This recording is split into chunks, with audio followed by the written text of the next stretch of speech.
tonight we're going to be talking about encounters with the divine. So we'll be talking about Edgar Cayce. We're going to be talking about some of the experience that Edgar Cayce had with the divine. And then we're going to go around the world where we're going to explore different encounters with both the Virgin Mary, with Jesus, or with the Archangel Michael. And at the end, we're going to do a meditation to finish off the lecture. So how do we obtain an encounter with the divine? How can each one of us obtain an encounter with the divine? Well, God has made us a promise that if you seek me with all your heart, you will find me. So all of us can have an encounter with the divine. But I think one of the most important things is to begin to having a sacred place, that we have a sacred place somewhere in our environment where we can regularly meditate, where we can do our meditations and we can do our journaling.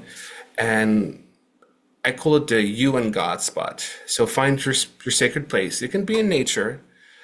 God says, he who walks close to nature, or who walks in nature, walks close to God. And so nature is God's cathedral. So it can be in nature. It can be by the water. I like being by the water. I like, when I go to Virginia Beach, I like to go to the beach and meditate on the beach. So for me, water is special. Edgar Cayce said that water was the mother of nature, and it's very influenceable to spirituality. The first miracle that Jesus did was turn water into wine, the water parting in the Red Sea. So water has definitely a spiritual aspect to it. It can also be your meditation room. So a place where you go meditate regularly from time to time, and you can have an experience there as well. And whatever that place is, whether it's in nature, if you live in a concrete jungle, it's going to be your meditation room, a place in your house. But imagine that God is there with you. And imagine that he or she is listening. Because to me, God is both male and female. We were made in God's image. And share your hopes and your dreams and your disappointments. And really build that relationship. Because God is listening to you. There is a presence there. And I think that God, what God desires the most in creation is to build a relationship with you. I think we were created to be co-companions, and God was seeking conscious companionship. And what you seek is seeking you. I love that quote by Rumi. I think it's such a beautiful quote. And so God is desiring, most of all, to have a relationship with us. And so we can build that relationship just by speaking with the Creator in our hearts. What did the psalmist say? If I lay my bed in hell, behold, thou art there. If I go on the wings of the morning, thou art also there. So God is always there with us. And it's never too late to go on this journey. Never. I mean, God considered Abraham his friend. So you can become friends with God. God can become our best friend. And Abraham was in his 80s when he first had those experiences with God. So it is never too late.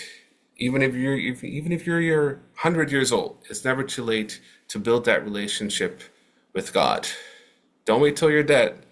Do it still while you're alive. God is the God of the living, not of the dead.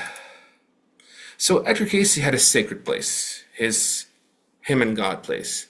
And this was in the woods. So he was born in Kentucky, in Hopkinsville, Kentucky, and where his family lived, behind there were woods.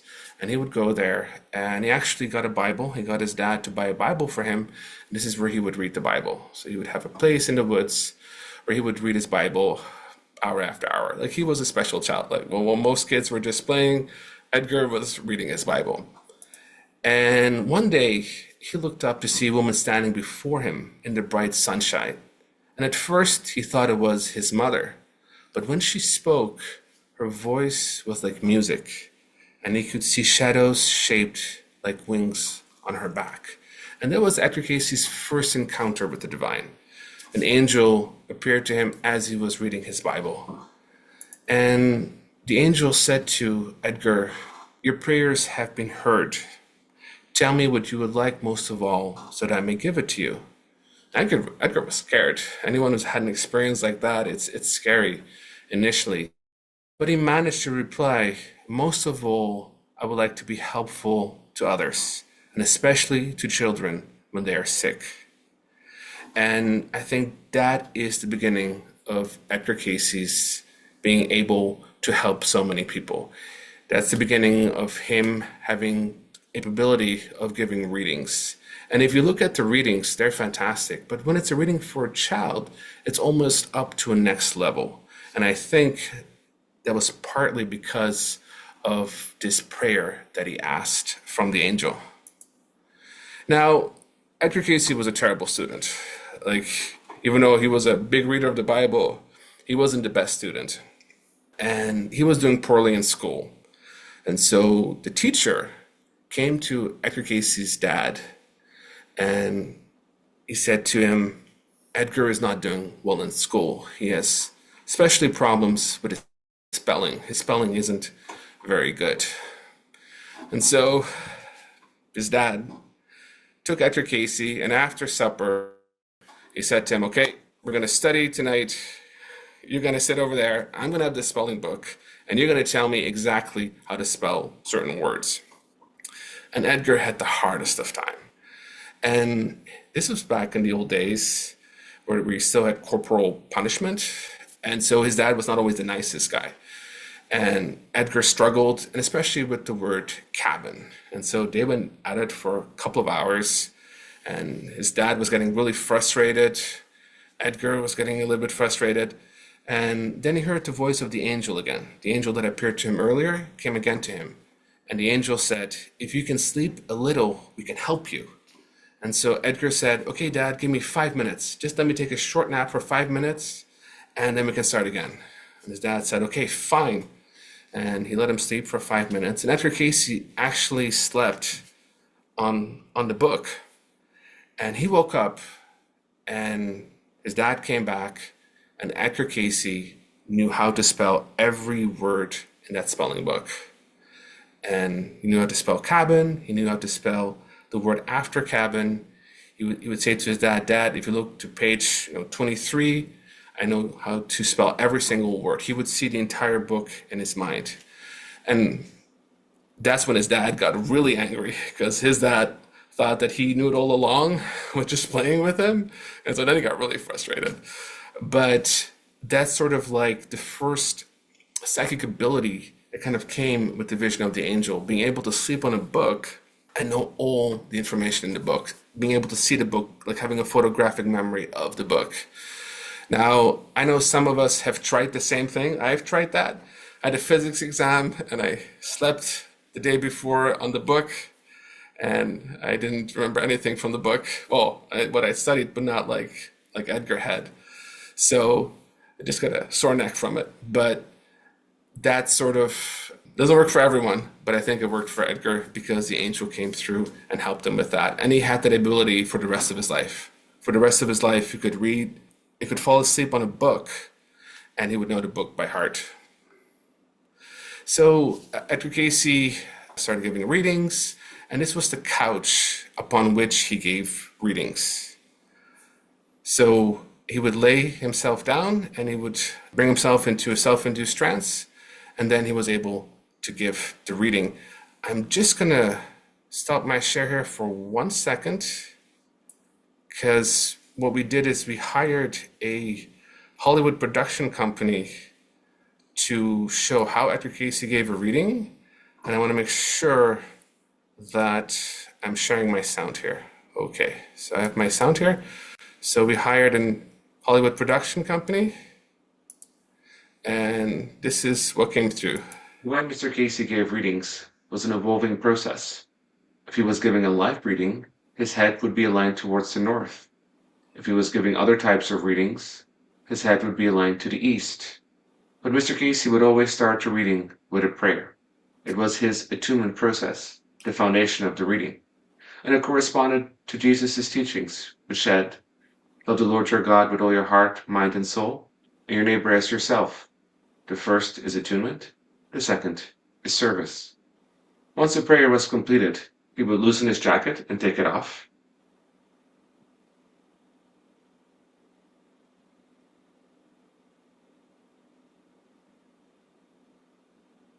He would loosen his tie, belt, and shoelaces and take off his shoes. Mr. Cayce would then lay down, put his hands on his forehead, and he would wait until he would see a light. Once he saw the light, he would move his hands to his stomach, and his eyes would begin to flicker. His wife Gertrude had about 30 seconds to give the suggestion for the reading. If she would miss his window, Mr. Cayce would have a really good nap. That's it. So he would give the reading, but if he wouldn't get the suggestion, he would have a really good nap. So that was sort of his work for many decades, falling asleep twice a day. So, because usually he would give 2 readings a day. And just to be precise, like he would align himself towards the north or the south or the east, depending on the type of reading that he was giving. So if it was a live reading, his body was south-north, and his head would be facing the south. But it wasn't just Edgar Cayce alone. It was a whole team behind Edgar. So here's a picture of Edgar Cayce. There's a picture of his wife, Gertrude Cayce, and here is his secretary, Gladys Davis, who was also the note taker of all of his readings. And so it's important to understand, without these 2 women, Edgar Cayce would not be as famous as he is today. It was a whole team, and we can never forget the whole team that really helped him help so many people. Now, imagine if you had a reading, you would come in person to his house. So at the time, his house was on 13th Street behind a church. The church is still there, but the house is gone, unfortunately. But yeah, you would go there and you could be on one of the seats listening to Edgar Cayce, and you could even ask the questions as well.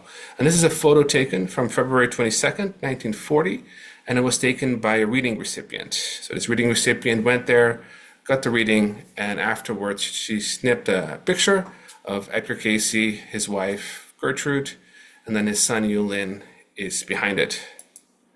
Now, we used to have 2 recordings of Edgar Cayce's voice. Unfortunately, we lost one, but this is the only recording we have of Edgar Cayce giving a reading.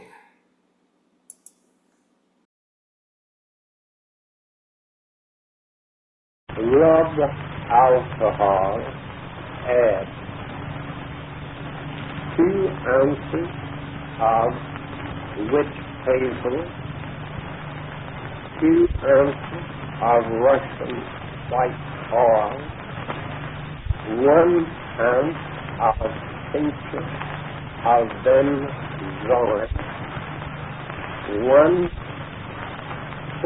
ounce of oil of sassafras, 1/4 ounce of pure olive oil. Shake these together each time before. Small to be massaged into the center of the body as indicated from the 6th, 7th dorsal to the 1st and 2nd cervical, and in that direction, not from the cervical area toward the dorsal, but from the 6th and 7th dorsal toward the cervical, just what the body will absorb. See?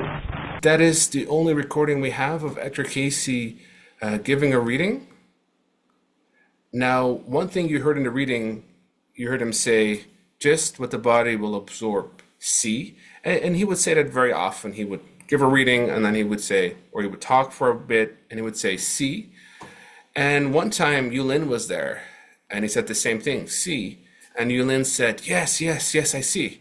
And Edgar Cayce from trance said, no, you don't. Don't say you see when you don't see, because Edgar Cayce was able to pick up thoughts in that state. And so that's a bit of a story about see. Now, the person who recorded this reading, his name was Mitch Hastings. And this reading was actually for his father. And so he was recording it in the other room. And so the quality is not the best, but that is the one that we have of Edgar giving a reading. Now, Edgar Cayce got his sources from different places. So one place that he got his sources from is what we call the Akashic records, or in Christianity we call it the Book of Life. So Akashic is a Sanskrit word, but in Christianity we call it the Book of Life. And basically, according to Edgar Cayce, this was a hall filled with books without walls. And this is how he saw it. Now, in different religions, there are different ways to call the Book of Life. So in Judaism, it's called the Sefer HaChaim, and there are different passages in the Bible that talk about the Book of Life, but there was also this prospect of being blotted out from the Book of Life. And Moses had returned unto God, so he'd come down the mountain, and he returned unto God, and he said to him, people have sinned a great sin, and have made them a god of gold. And yet now, if you will forgive their sin, and if not, blot me out of your book of life. And that's from the book of Exodus. And so the concept is that when God created all the souls, and the readings say God named us into being. So when God named us into being, at the same time, a book was created with our soul name. So every single person in the planet and every single soul in the universe has a book which is a record of their soul through time and space. And in Christianity, we call it the Book of Life. And this is from the book of Revelation. And I saw the dead, great and small, stand before the throne. And the books were opened. And another book was opened, which is the Book of Life. And out of these things, the dead were judged according to their deeds. And that's from Revelation 20:12. Interestingly enough, in Islam, there's a similar concept that on the day of judgment, we will bring forth the record of his action in the form of a wide open book. And we will tell him, read it and judge for yourself. And so both Christianity and Islam believe that on the day of judgment, the books are opened and you will be judged out of that book. So Edgar Cayce would access this Book of Life when he was giving life readings. So when he was giving a life reading, he would access this Book of Life. And this is how he describes it in his own word. And there was an artist who made a drawing of it. So here you can see Edgar Cayce on the couch, and there's a light. And the way Edgar describes it is, I see myself as a tiny dot out of my physical body, which lies inert before me. I find myself oppressed by darkness, and there's a feeling of terrific loneliness. Suddenly, I am conscious of a white beam of light. As this tiny dot, I move upward, following the light, knowing that I must follow it or be lost.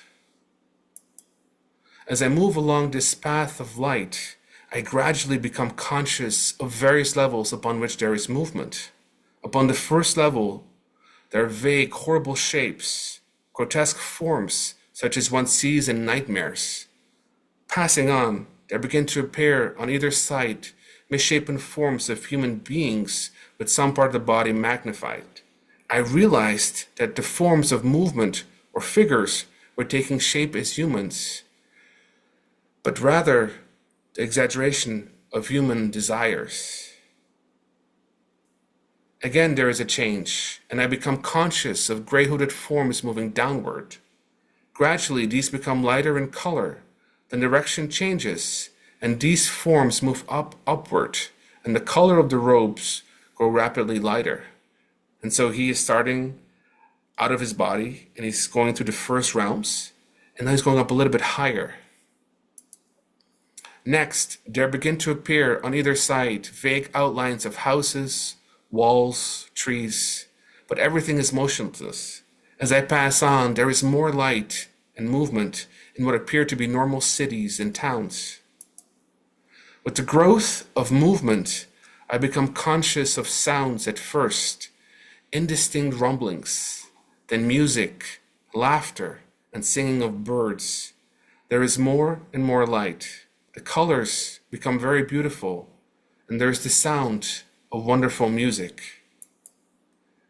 The houses are left behind. Ahead there is only a blending of sound and color.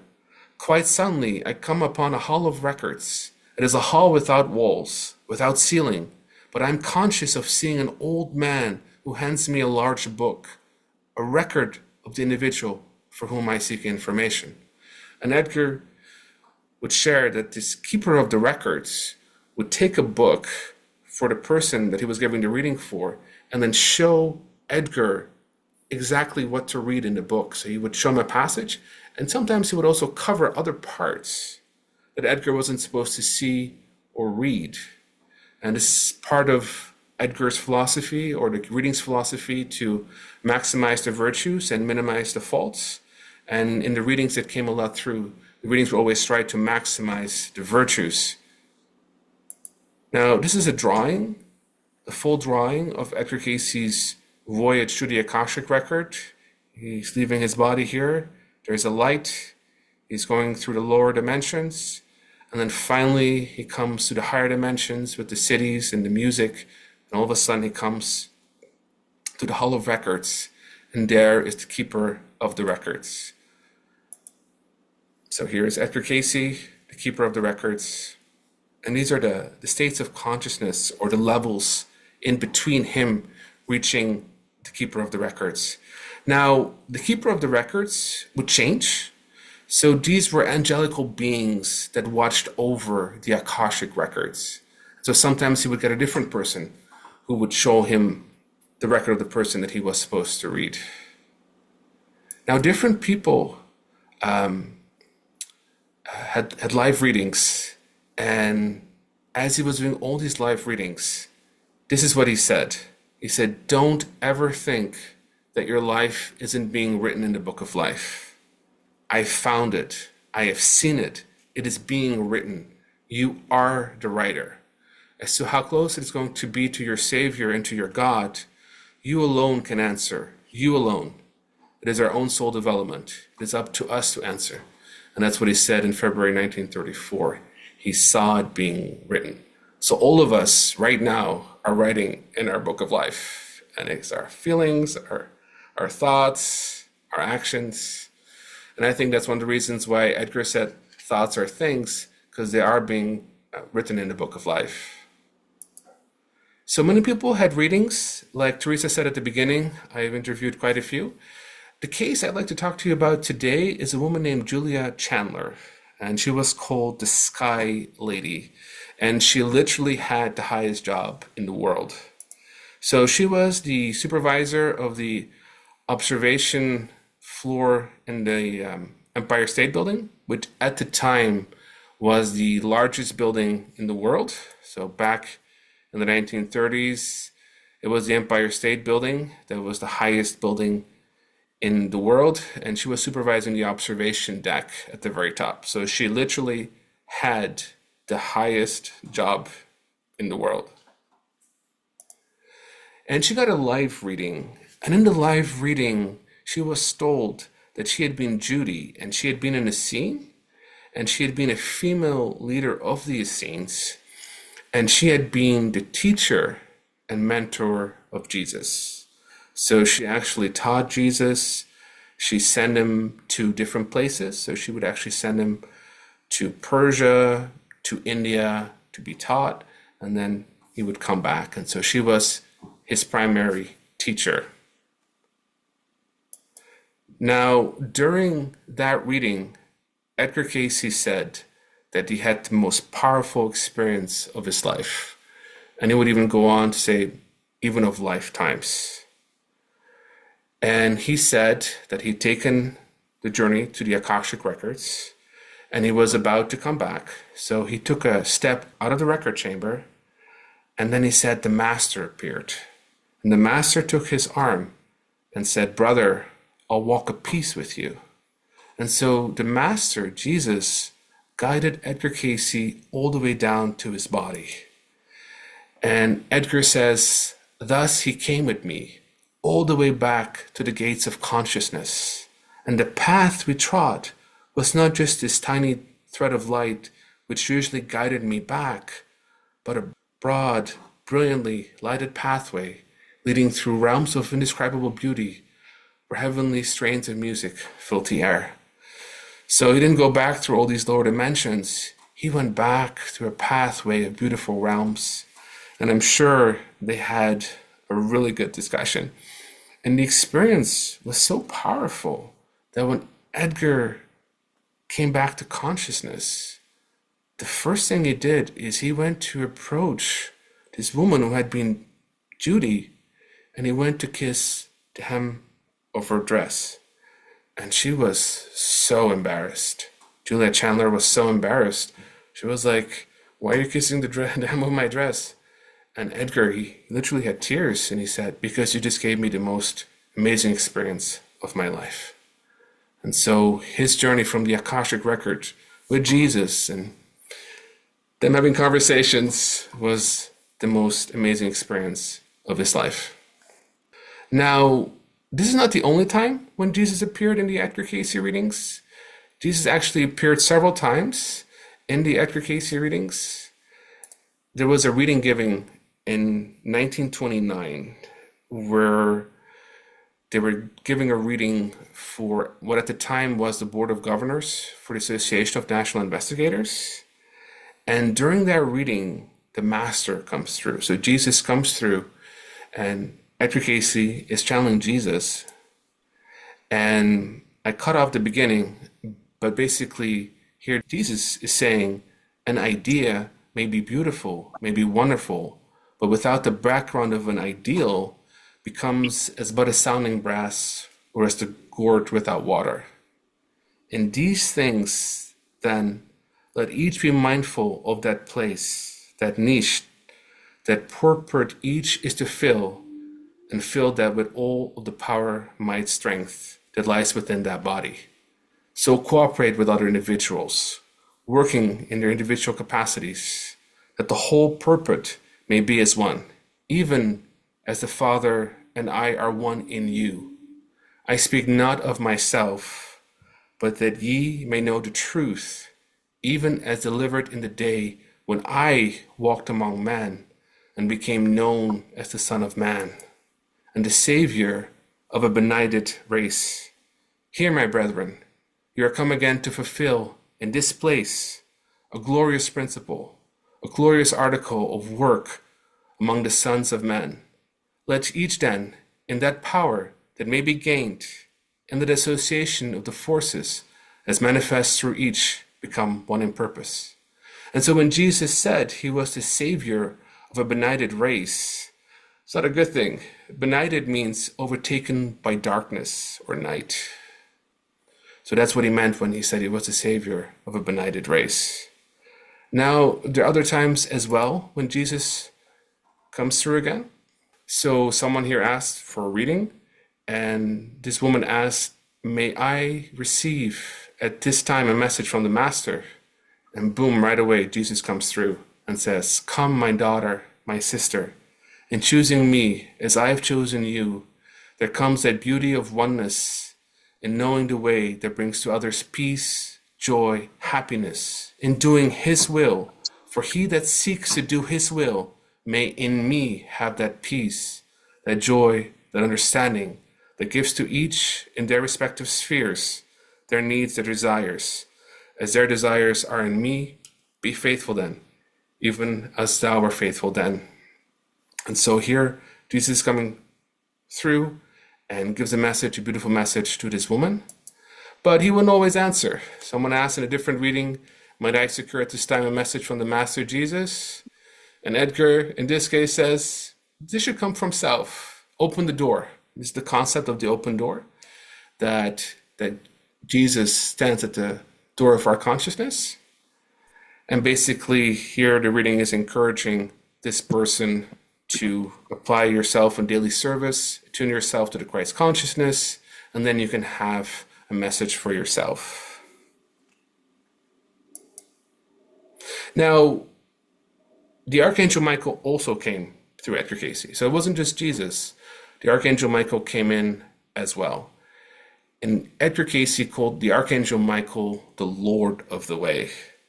Jesus was the way, and the Archangel Michael is the Lord of the Way. And basically what that means is that the Archangel Michael is our guardian. So as we go on the spiritual path and we try to copy a pattern that was set by what we call the Christ soul, the Archangel Michael is our protector. And so as we're on the spiritual path, we can always ask on the help of the Archangel Michael. So Rob Grant, who used to speak at the ARE, tells a story that when he was a sailor and they were out in a harbor and they were out in a pub and they were coming back home, they saw some people coming towards them, like heavy set, and Rob Grant said, Archangel Michael, protect me in battle. And he said, whatever those guys that were coming at them saw, all of a sudden they turned back and walked the other way. And so the Archangel Michael is always there to protect us as we are on the spiritual path. So the Archangel Michael came through several times, and initially it was very positive. And of course, when Archangel comes through, he starts with hark. And so Edgar Cayce was giving the reading, and all of a sudden it's hark. There comes the voice of one who would speak to those gathered here. And the voice would come through and say, I am Michael, Lord of the way. Bend thy head, O ye children of men. Give heed unto the way, as is said before you in that Sermon on the Mount, in that on this hill this enlightenment may come among men. For in Zion their names are written, and in service will come truth. And so here the hill is where the hospital building is. So it's the hill at the ARE. And so the Archangel comes through with a lot of encouragement. But the Archangel would come again later, but this time he would actually chastise. And in this reading, he actually chastises the people around Edgar Cayce, and basically he starts off with, bow thine heads, you children of men, for I, Michael, Lord of the way, would speak with thee, you generation of vipers, you adulterous generation, be warned. There is today before thee good and evil, choose thou whom you will serve. Walk in the way of the Lord, or else there will come the sun reckoning as you have seen. Bow thine heads, you who are ungracious, unrepentant, for the glory of the Lord is at hand. The opportunity is before thee. Accept or reject, but don't be pigs. So that was the heavy reading that came through. And June Bro was present at that reading. So June Bro and Harmon Bro were able to spend a year with Edgar Cayce, and they were testimonials to this reading, but also to many other readings. And here's an interview in which June Bro describes how the Archangel Michael came through for her and what her experience of that day was. Back now to the reading of when Archangel Michael came, as you were preparing us for that. All right, so we came back from New York, and they thought that he could give a reading. His voice was still a little husky, but he could speak again. And so he called all the office force in there, all the secretaries and everybody, and he gave a reading on himself, and it was mainly for his health. And so we still had to listen very hard because his voice was not full fiber. And he was saying, so be kind to those who are even unkind to you. Be patient with everybody, and just telling him to just flow with it, you know. And all of a sudden, out of that horseman's voice came the loudest voice I have ever heard, ever. I thought they must hear it blocks away. It was so loud. And the voice said, bow thine heads, ye children of men, for I, Michael, Lord of the way, would have words with thee. And boy, we bowed our heads. We bowed our heads. If anybody tries to tell me the Archangel Michael is a fiction, I'll fight him. I mean, I experienced Michael. I'm not kidding you. And he said, because this is a time when there could be, how did he put it? There could come a sudden reckoning. Yes, there could be a sudden reckoning. Well, you know, we didn't think in terms of a sudden reckoning, even though there was a war going on, because we had the Navy and the Army right here with us. I had no fear about the war. And anyway, he said, and we didn't think about Edgar ever dying. You know, he had the readings, and he had a loving group of people around him. How could anything happen to Ed? And he was doing so much good. So anyway, the reading ended, and don't be pigs. I suppose some of those human urges were present among us, you know, because so many people were writing in, oh, you know, it's catching on. People are going to really come to Mr. Cayce and help out in this work. And, but, So how did you and Dad respond to that when he got well, quiet again? we started to search ourselves. We didn't even talk to anybody else. Nobody talked to anybody. We just left that room very solemn. And Harlan and I walked up and down the beach, talking what have we done? Or what didn't we do? Or what happened here? Yeah, so that's the testimonial of June Bro describing the experience when the Archangel Michael comes through. And she said, when the Archangel said, bow thy heads, everyone like bowed their heads right away. And actually, I talked to June privately about it, and she kind of repeated the same thing what she said here. And she said to me, Archangel Michael is real. I experienced him. It was a very powerful for Edgar at the time. And also, there's some stories that someone had pushed Edgar the day before. And so the next time the Archangel Michael comes through is boom, he's there to protect Edgar. And that's why we think the Archangel Michael came through was to protect Edgar, because he had been pushed the day before. But we don't know for sure. We weren't there. We don't know the full story. But that was not the only vision or the only experience that Cayce had.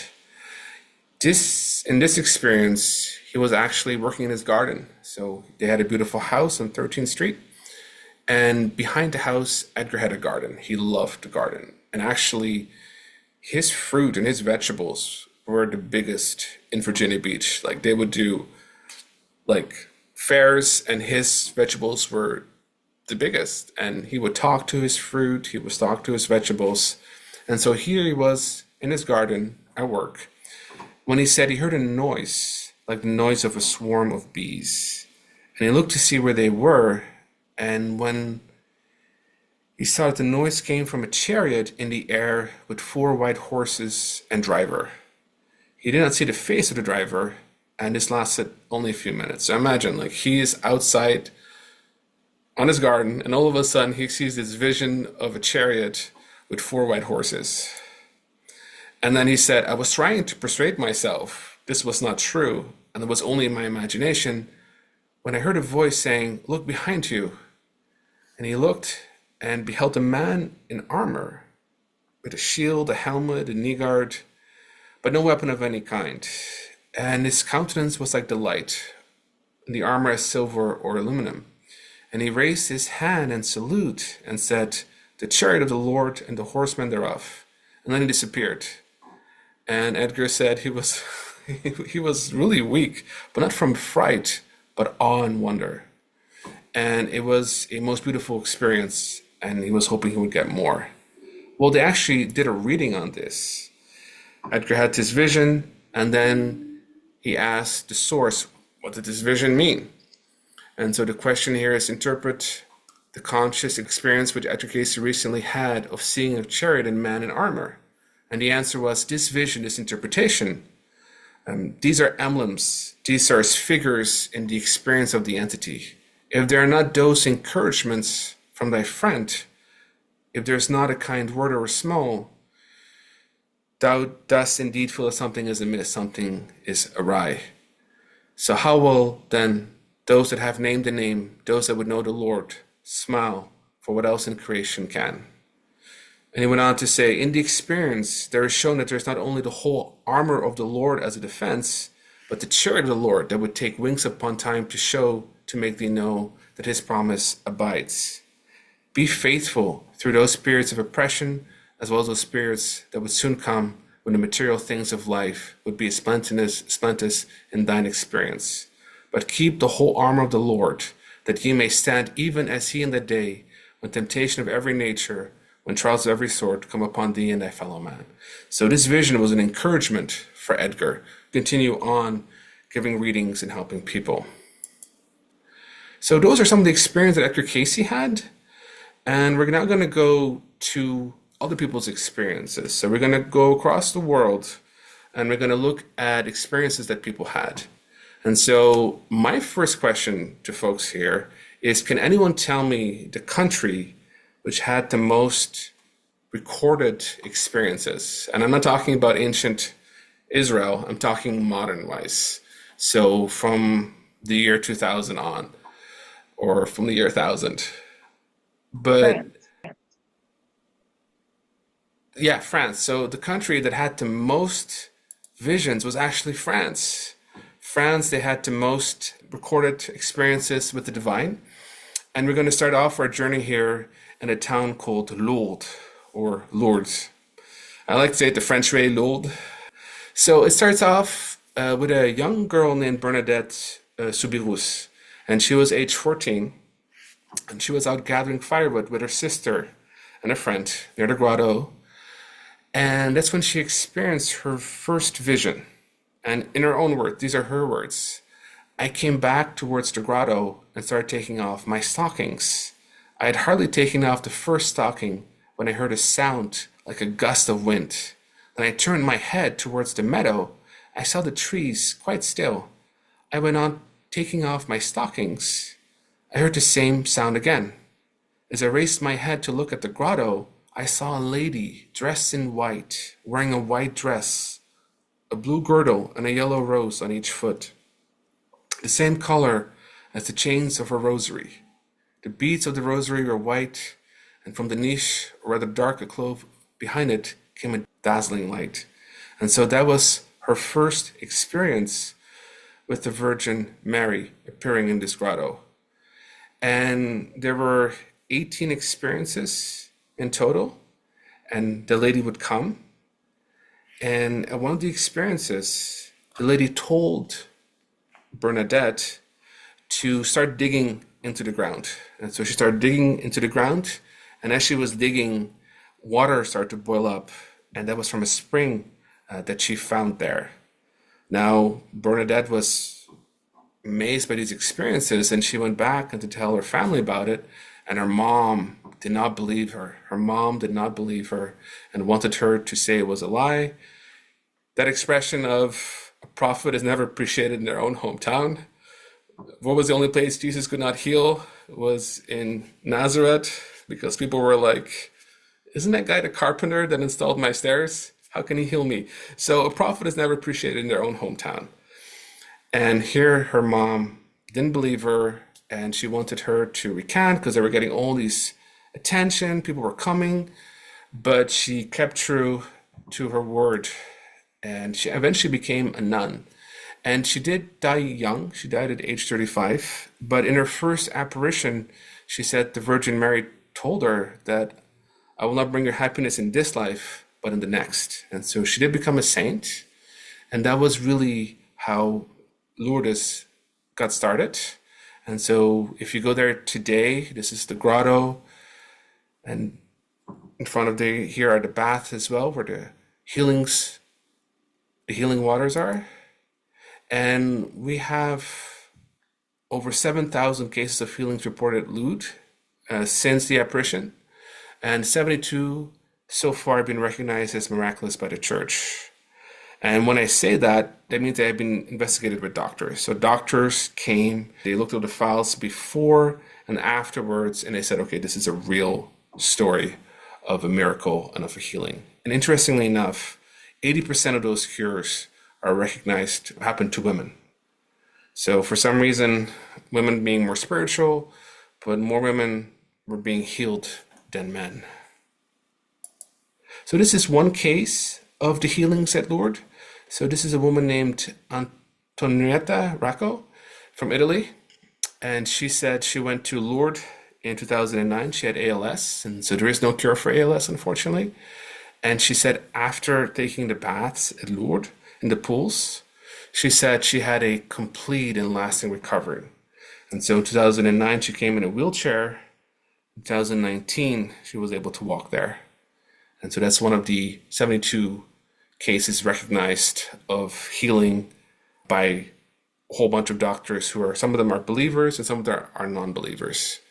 But they verified the case that, yes, this lady was really healed at Lourdes. So there are many thousands more, but the 72 are really ones that have been proven by science. Another lady that was healed was a woman named Jeanne Fretel. And so Jeanne Fretel suffered from tuberculosis, peritonitis, and basically she was on her deathbed. She was dying, and her friends took her to Lourdes. And her doctor said, well, if you take her to Lourdes, you might as well take a coffin with you because she's not going to make it. And so they took her to Lourdes and they put her in the bath and gave her prayers and everything. And as she was in the grotto in front of the statue, she says she felt two hands lifting her up from the bed she was laying on. And they lifted her up to stand, and she was healed. Instantaneous healing that happened to her. And she actually became a nun after that. But that was her story. And that's one of the 72 cases that was confirmed true. She went back to her doctor, who was an atheist, and the doctor said, I'm an atheist, but this is a miracle. This is a miracle. And so that's one of the 72 cases of healing at Lourdes. All right, so there are other cases of healing in France. So we're going to go to Paris, and we're going to go to Our Lady of the Miraculous Medal. And so this was actually already a nun. This woman was already a nun. And on July 18, 1830, on the eve of the feast of Saint Vincent de Paul, which is another saint, her name was Catherine, and she said she was awakened by a child's voice calling her to the chapel. And then she went through the chapel, and that's when she had her first encounter with the Virgin Mary. And the Virgin Mary made prophecies. She said there would be suffering for France. There was revolutions in France. And on November 27, 1830, the Virgin Mary instructed Catherine to have a model struck. And so the Virgin showed Catherine the medal, and in her own words, she writes, the vision rotated to show the reverse side, a large M surrounded by a cross and a heart and a bar beneath it with the Sacred Heart of Jesus, crowned with thorns, and the Immaculate Heart of Mary pierced by a sword below, surrounded by 12 stars. And so this is the medallion that she saw, and then later this medallion was actually made. And so here is a more precise drawing. So this here represents the heart of Jesus with the thorns, and then this here represents the heart of Mary with a sword in it. And it sort of represents the sorrow that Mary experienced throughout her life. She witnessed Jesus' rejection, torture, and crucifixion. So as a loving mother, seeing her son suffering so much, her heart was pierced by compassion and grief at seeing her innocent son suffering for humanity's sin. And also is a reference to the Bible in Luke chapter 2. When the child is presented at the temple, the prophet Simeon says, behold, this child is destined for the fall and rising of many in Israel, and for a sign that is spoken against, and the sword will pierce through your own heart also. And that sword piercing kind of foretold the deep sorrow that she experienced seeing her son suffer. Now, again, there are many stories of healing, both at the site, that site still exists in Paris, and the people who actually wore the medal. So people bought the medal, they wear it to this day, and you can buy the medal, and there are actually many testimonials of healing associated with the medal. Now, none of them were as researched as the healings at Lourdes, but I have seen several of them, and I think it's fantastic. So that is the story of the Miraculous Medal. Next, we're going to go to a different site. We're actually going to go to Mont Saint-Michel. So again, this is still in France. And this is the story of Mont Saint-Michel. So this is actually, in English, we say St. Michael's Mount. Initially, it was called Mont Tombe, basically means the tomb mount. And the story here is that the bishop of Avranches, Aubert, now Saint Aubert, was asleep, and the Archangel Michael came to him in a dream, telling him to build a chapel for him.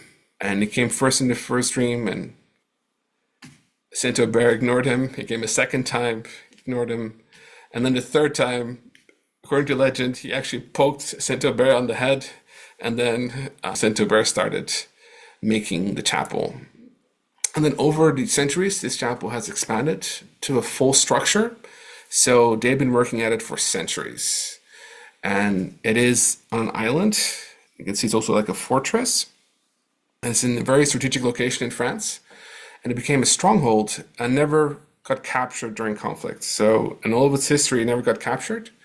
And that is the story of Mont Saint-Michel, St. Michael's Mount. And again, there are stories of healing associated with this location as well. Next, we're actually going to travel to Portugal, and we're going to go to Fatima.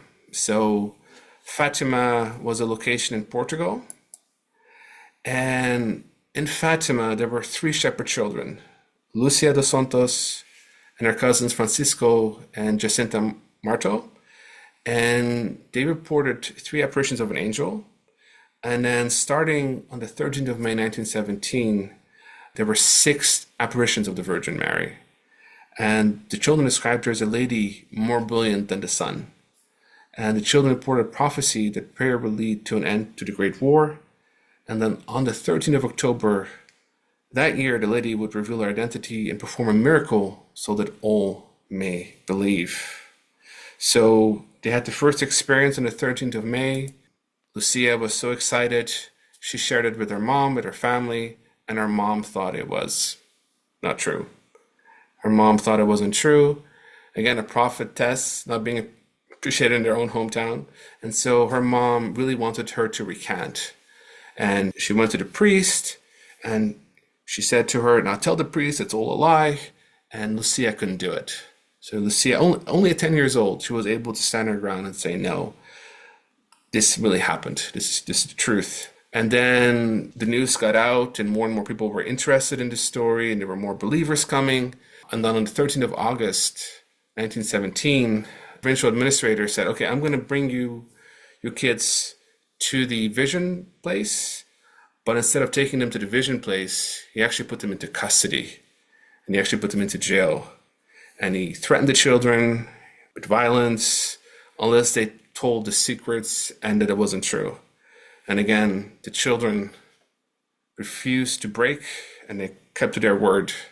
And so finally, there was a crowd gathering outside of the building, and the administrator had to let them go.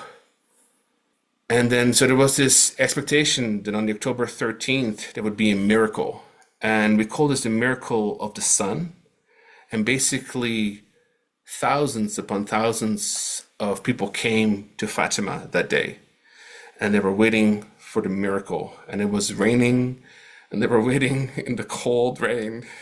And some of them said, this is not true.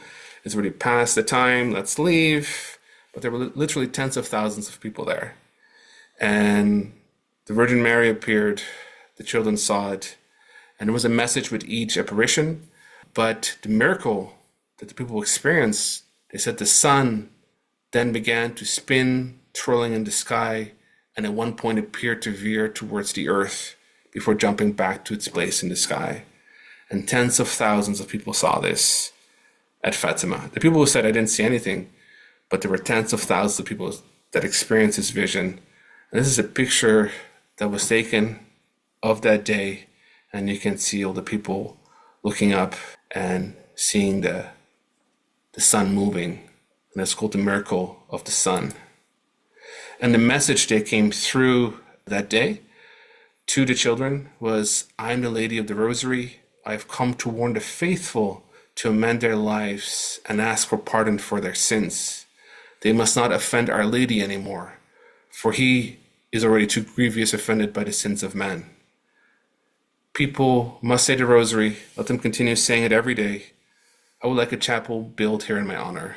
And she also prophesied that the war would end soon, and the war ended less than a year later, in November 1918. And so that was the message that came through to the children that day. Now, when the children first saw the Virgin said that the two cousins would come to heaven soon, but Lucia would not. And after the World War, there was the Spanish flu epidemic, and two of the children died in the epidemic that followed. But Lucia did not, and she actually became a Carmelite nun, and she lived till she was 97. There's a picture of her when she was young, and then here is when she was older.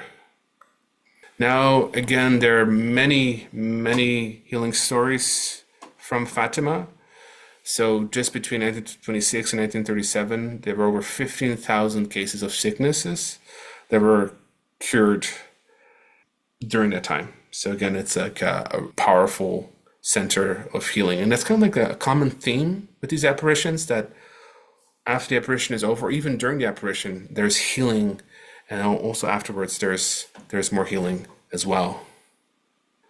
So next, we're going to leave Fatima behind, and we're going to go to Mexico City. Actually, this is about a couple of miles north of Mexico City. And this is the story of Our Lady of Guadalupe.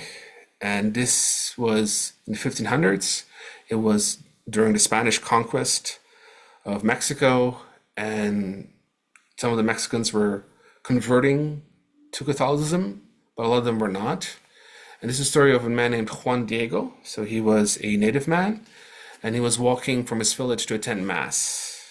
And he passed this hill, and he said he heard a beautiful music like birds singing, and then a woman's voice calling him Juanito.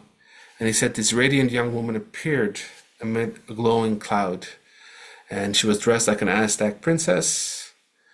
She had dark skin, appearing as a mestiza, blending both indigenous and European features, long dark hair, and a compassionate, gentle expression. And she identified herself as the ever-Virgin Holy Mary, Mother of the True God. And she told Juan Diego she wanted a church or a shrine built on that hill, and to bring love, compassion, and protection to the people of the land, especially the indigenous people who were suffering after the conquest. And so Juan Diego went to the bishop. The bishops didn't believe him. Like, why would the Virgin Mary appear to a native person? He didn't believe him at first. And so Juan Diego went back to the Virgin Mary and asked for a sign. And then the Virgin Mary told Juan Diego to pick up roses. And so he picked up roses and he put it in his coat. And then when he stood before the bishop with the sign, he opened up his coat and the roses fell out. And then, according to legend, the Virgin Mary appeared on his coat. And this coat was called the tilma. It is made of fibers from a cactus.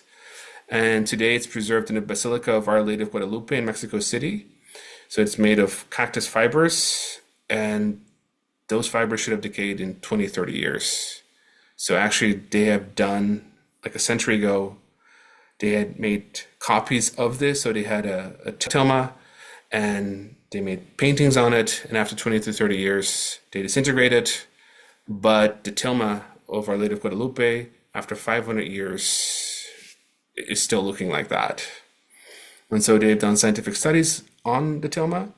They found no brushstrokes, no underdrawings, or known pigments explaining the image. And the colors seem to be embedded in the fibers. And so painters, what they will do is they will make an underdrawing first and then start painting, but they didn't find any underdrawings and no brushstrokes. So they're not sure how this painting came along. Now there are stars, as you can see on the image. and there's also her eyes. And what they did is they actually did close-up of her eyes. And in the eyes, they say they can see the reflection. You can judge for yourself. But they say they can see the reflection of Juan Diego putting out his coat and the roses falling off, and then people around seeing it happening. And so that was a reflection in the eyes of the Virgin. And then talking about the stars, so they say the stars actually represent the constellation that happened on that day, on the morning of December 12, 1531. So that's when Juan Diego had that experience with the Blessed Mother, and that's what they say was the stars represent the constellations of that day on December 12, 1531. So there's also lots of stories of healing with Our Lady of Guadalupe, but the very first story of healing was actually the uncle of Juan Diego. So the uncle of Juan Diego was ill, and the Virgin Mary told Juan Diego that she would heal him. And Juan Bernardino did recover, and according to him, it was through the intercession of the Virgin Mary for Our Lady of Guadalupe. So it's a major pilgrimage site today. We got like tens of millions of people who go to Our Lady of Guadalupe. All right, leaving Mexico behind, we're now going to go to Italy, and we're going to go to Assisi, and we're going to go to a guy named St. Francis of Assisi. And so this is the story according to him.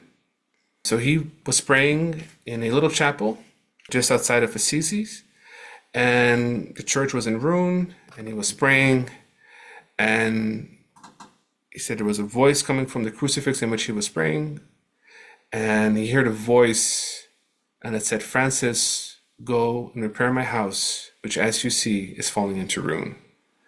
And that was the voice that St. Francis heard. He said he heard it 3 times. It's again that thing of, okay, heard once, heard twice, heard 3 times, okay, now I really got to do it.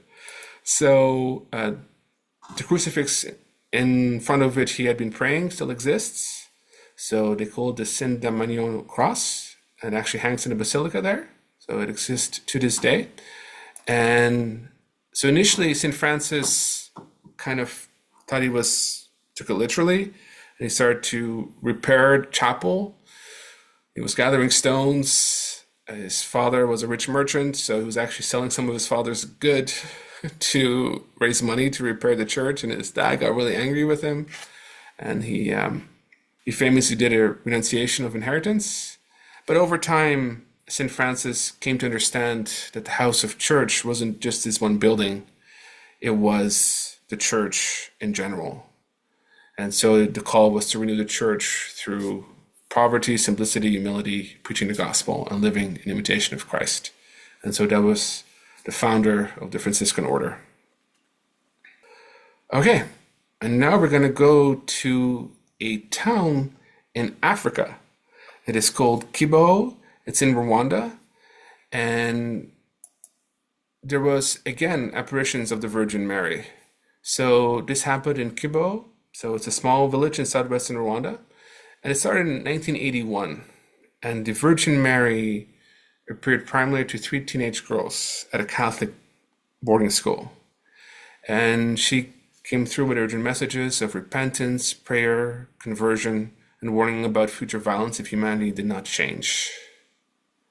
So she first started appearing to a young girl named Alphonsine Umareki. She was only 16 years old, and she was a Hutu.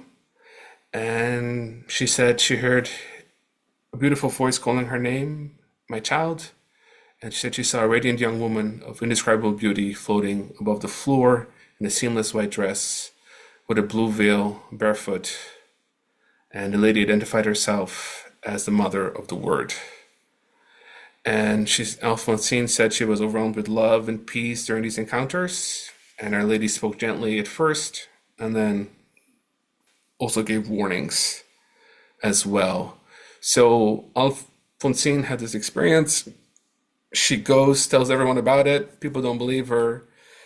And so she's having more experiences with with the Virgin Mary, and then she asked Virgin Mary if she can appear to other girls as well. And so then the Virgin Mary appeared to other girls, and they also had that same experience as well. When they described her, it was a seamless white dress, and that she hovered above the ground. And when it comes to her skin tone and ethnicity, and Alphonsine said the color of her skin was difficult to divine precisely. I could not determine the color of her skin, but she was of uncomparable beauty. Other accounts note it was not as dark as that of a Rwandese, or a beauty beyond black or white, transcending racial categories, neither fully black nor white, but luminous and universal.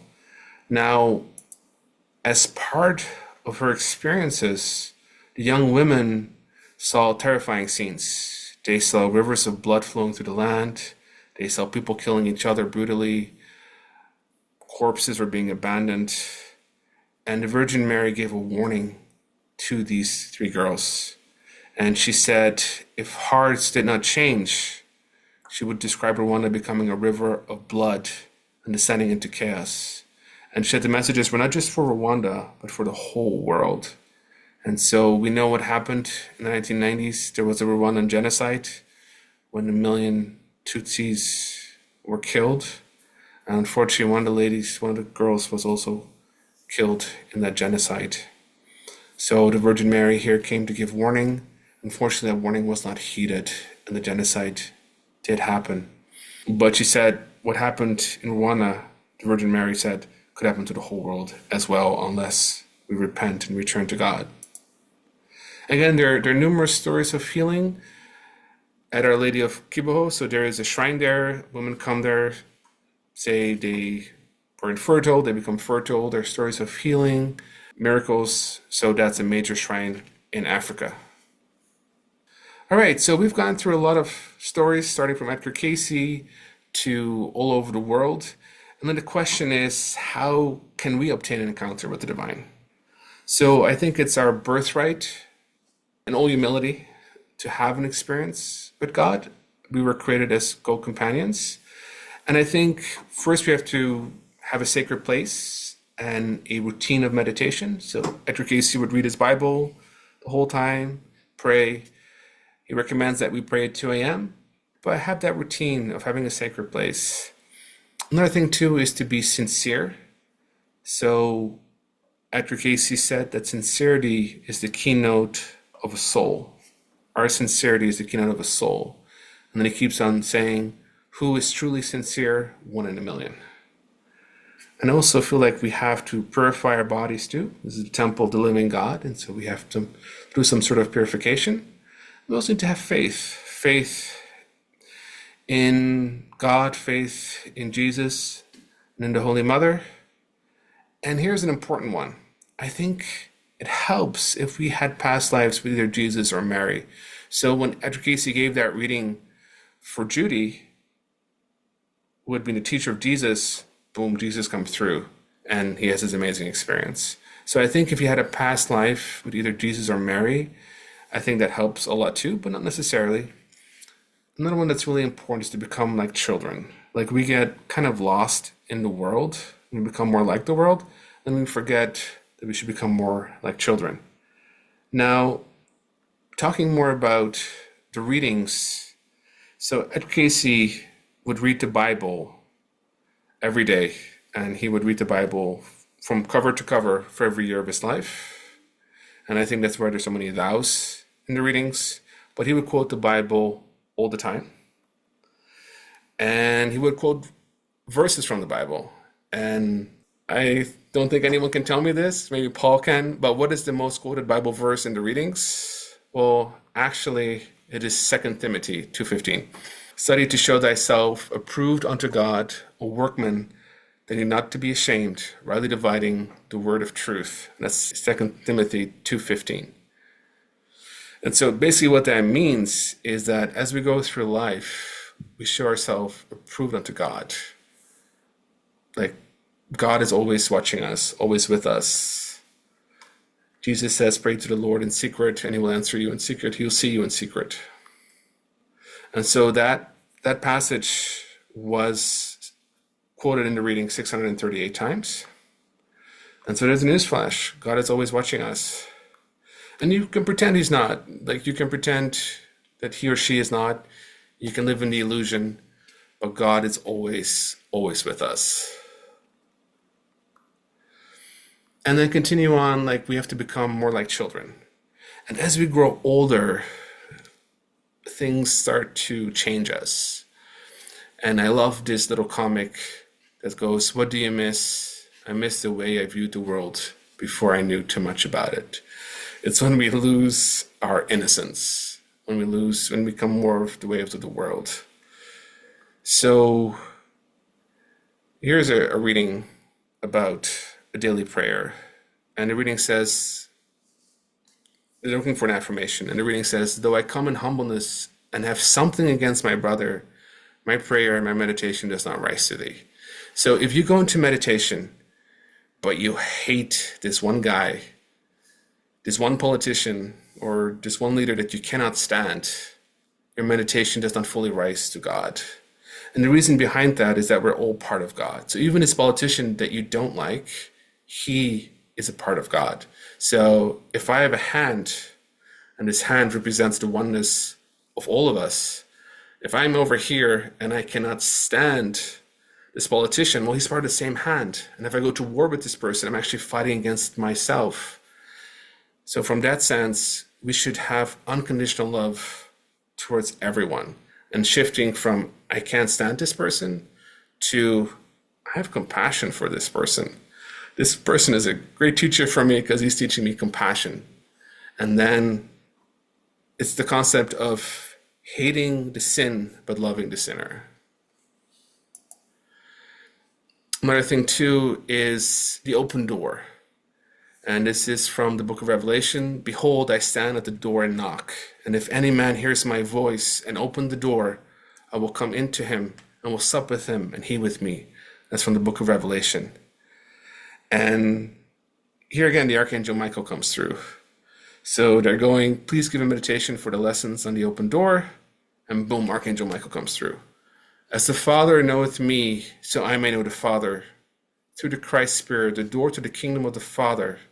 Show thou me the way, for he calls on all. Whosoever will come, and he stands at the door of your own consciousness. Nor have his ways been in vain, for today will you hearken, the way is open. I, Michael, call on thee. And so the way is open. The concept of the open door, that we have to open the door and invite God in. So when we go into meditation, we can open the door and we can invite the Spirit of the Father come in. And Archangel Michael is protecting us. We should never go into meditation without protection. And so Archangel Michael is protecting us. In my study group, to really remember the open door, we once did a discipline where you had to walk. Every time you had to walk through a door, you had to think about the open door. I thought it was a great way of remembering the open door. So every time you walk through a door at work or when you go shopping, it's the open door. That reminds that we have to open the door to our consciousness and invite the living God in. And the experience doesn't have to be an apparition. It can also be the still small voice. So the prophet Elijah in 1 Kings talks about how he first heard the small voice. And he was in the mountain and he said, behold, there was a great strong wind and broke pieces of the rock, but the Lord was not in the wind. And after the wind, there was an earthquake, but the Lord was not in the earthquake. And after the earthquake, a fire, but the Lord was not in the fire. And after the fire, still small voice. So it's a still small voice that we hear. And I've had a couple of experiences with that.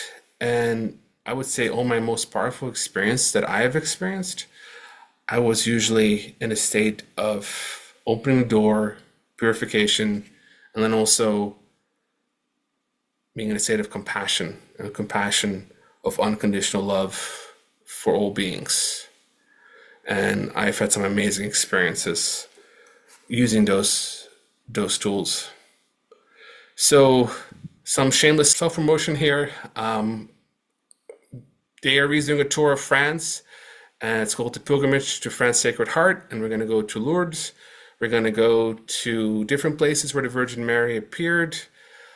I hope you can join us. It's going to be an amazing trip, and there's going to be so much growth there.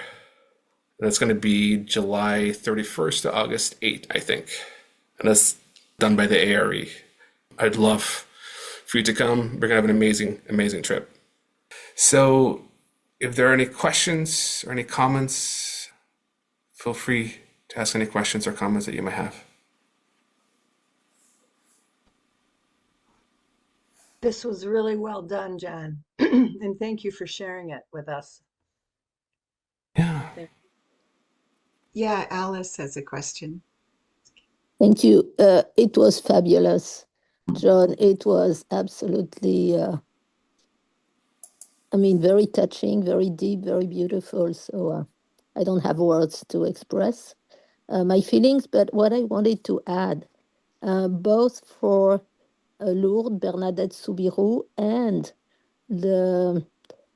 in Paris, Catherine Labouré, both of them, their bodies remain intact.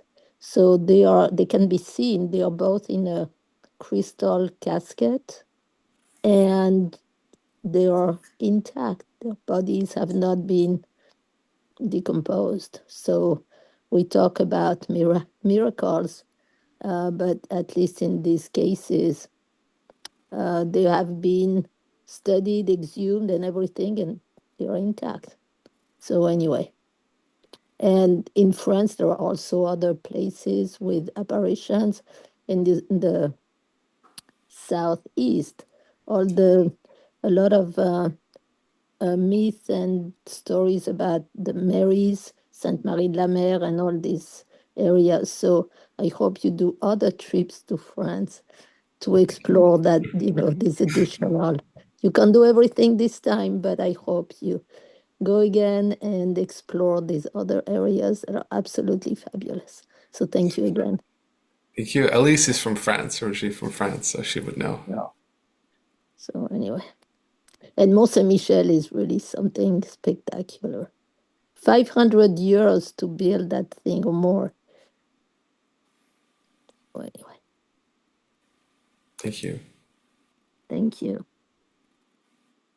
Robert, do you have a question?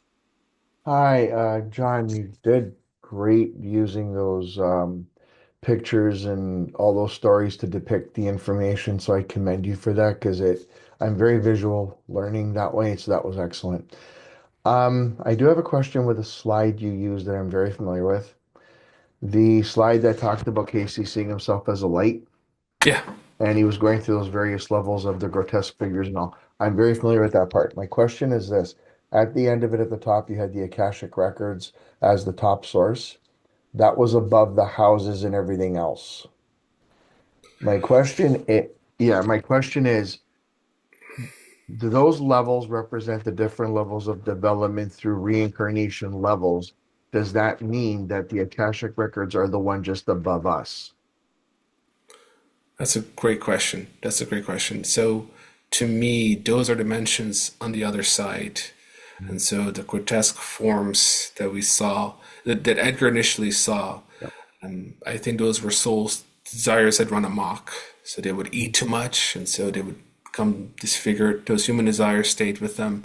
And as he was growing up and up, he was seeing cities, and then finally came to the Hall of Records. But I don't think the Hall of Records is the highest. I think there's higher of, but that was just the vibration that he went to. Mm-hmm. But to me, that's not the highest one. There's more higher vibrations above that.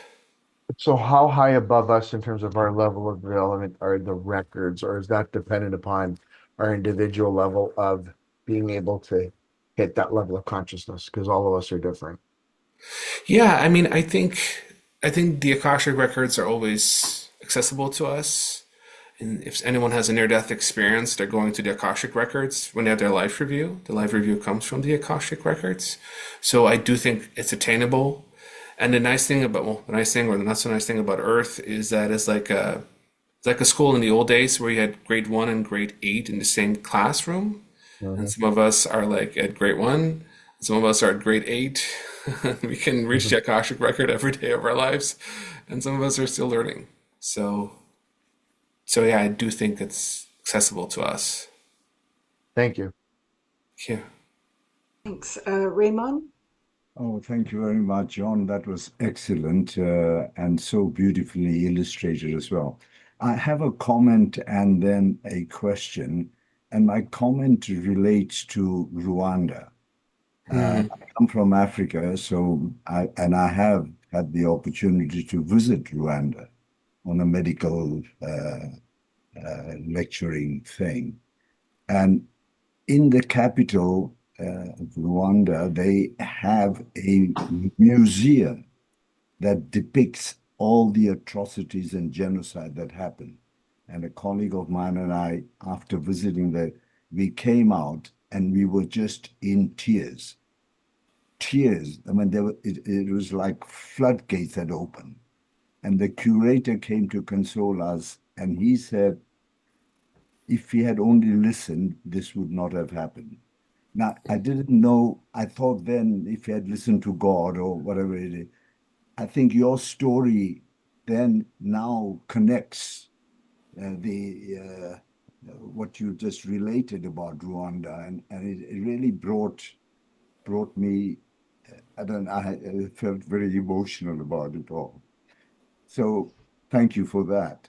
My question is that, the portrayal of all the aspects and the divine places that you portrayed are all sort of related to, if I can put it, Christianity, Christ, etc. Do you have views about Eastern traditions and Akashic? Because Akash in Sanskrit is space, sky. And I don't think in the Vedic and Upanishadic tradition and readings, I haven't come across a book, so to speak. But it's all up there, and in a sense, even the Buddhist, the Book of the Dead and everything, it's there. It's more related to karma and your current movement through life and your past lives as well that you release. It's all there. It's up there in the Akasha, in the nothingness, in the everything. So I don't know what your views are on that aspect, John. Yeah, great question. So more of the apparitions that happened in more of the Eastern tradition. So I don't know if you're familiar with Kuan Yin. Kuan Yin is a mistress of more Buddhist belief. Yes, So there are encounters. I mean, I have studied in a Buddhist temple, so I had the privilege of studying with a Buddhist Lama for a while, and we were doing meditations. And in the temple where I was praying at, I did have an encounter with Kuan Yin. So that was sort of experience that I had. So there are Buddhist traditions of encountering some of the masters on the other side. So as more in the Western tradition, we have Jesus and we have the Virgin Mary. In the Eastern traditions, they have also had those masters and misters on the other side, also giving guidance. I guess for this talk, I just focused more on the Western aspect. I understand because of time and things. But even in the Hindu tradition, there are apparitions and visions of various sorts of goddesses that have come down, etc. And I think the one slide you showed about the chariot and the horses, very powerful, because in Hinduism that relates to Lord Krishna and reading the chariot in the war with Arjuna at the back, and he relates the whole Bhagavad Gita. And it's, the five forces are your five senses, inward and outward, that you have to control, and you control those, then you don't have the karmic aspects. And therefore, when you go up there, there is less karma to resolve in the Akashic record, so to speak. But thank you very much, Jon. Yeah, you're welcome. And that's one of the things that I love about Edgar Cayce, that he brings the East and the West together. So we have the concept of Christianity, but then we also have the concept of reincarnation with the Cayce readings. We have that concept that all religions are actually one, just a different part of the elephant. And he brings us together. For example, we talked about that we have to control the five senses from more of a Western tradition. When there's the book of Revelation, Edgar Cayce talks about the four horsemen of the apocalypse. And the four horsemen of the apocalypse are just our lower chakras. And that we have to control our lower chakras, spiritualize them. And if we don't, then with the senses we can run amok. Yeah, thank you. Larry. I'll just pass on my comments that have already been spoken, which is in terms of thank you so much for the presentation and the work you put into it. My question is sort of been asked already by Ramon before me, because anything I know about the readings, Cayce's readings, which is not that much, but regardless, my question is, did any of the people who came for a reading represent themselves from a different faith as opposed to Christianity? And if so, did he respond? Because as Ramon has said, you know, Christians aren't the only people in this world. So any thoughts on that, Jon? Yeah, there were people of different religions. There was a very famous Sikh guy who got readings. There are different traditions. They asked him about different religions, and he did say that all of them represent the oneness, and one way or the other came from God. So I'm thinking about an example that comes to mind. Carol Sue did a great presentation on a guy named Singh, and he was a forerunner for civil rights, and he got readings for Edgar Cayce, and his son actually was doing the teachings of the meditation with the breathing techniques. So yeah, there have been different, and Edgar Cayce validated them as well. About Islam, they were all of it came through the readings in one way or the other.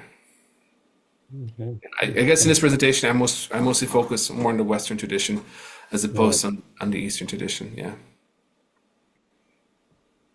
Great, thanks. And Rosaline has a question. Yes, not only Christians are just going to help you out, Jon. The guy who built the building, Morgan Blumenthal, he was Jewish. Yeah. So yeah, he didn't stick with Christians, that's for sure. And then he had that over his lifetime, an Indian that kept appearing. Remember, there were several times in his life in New York, he'd be doing a reading and somebody would knock on the door, and it was a person from India. He saw that person a couple times. Anyway, Yeah. Just throwing that in. That's not what I wanted to respond to.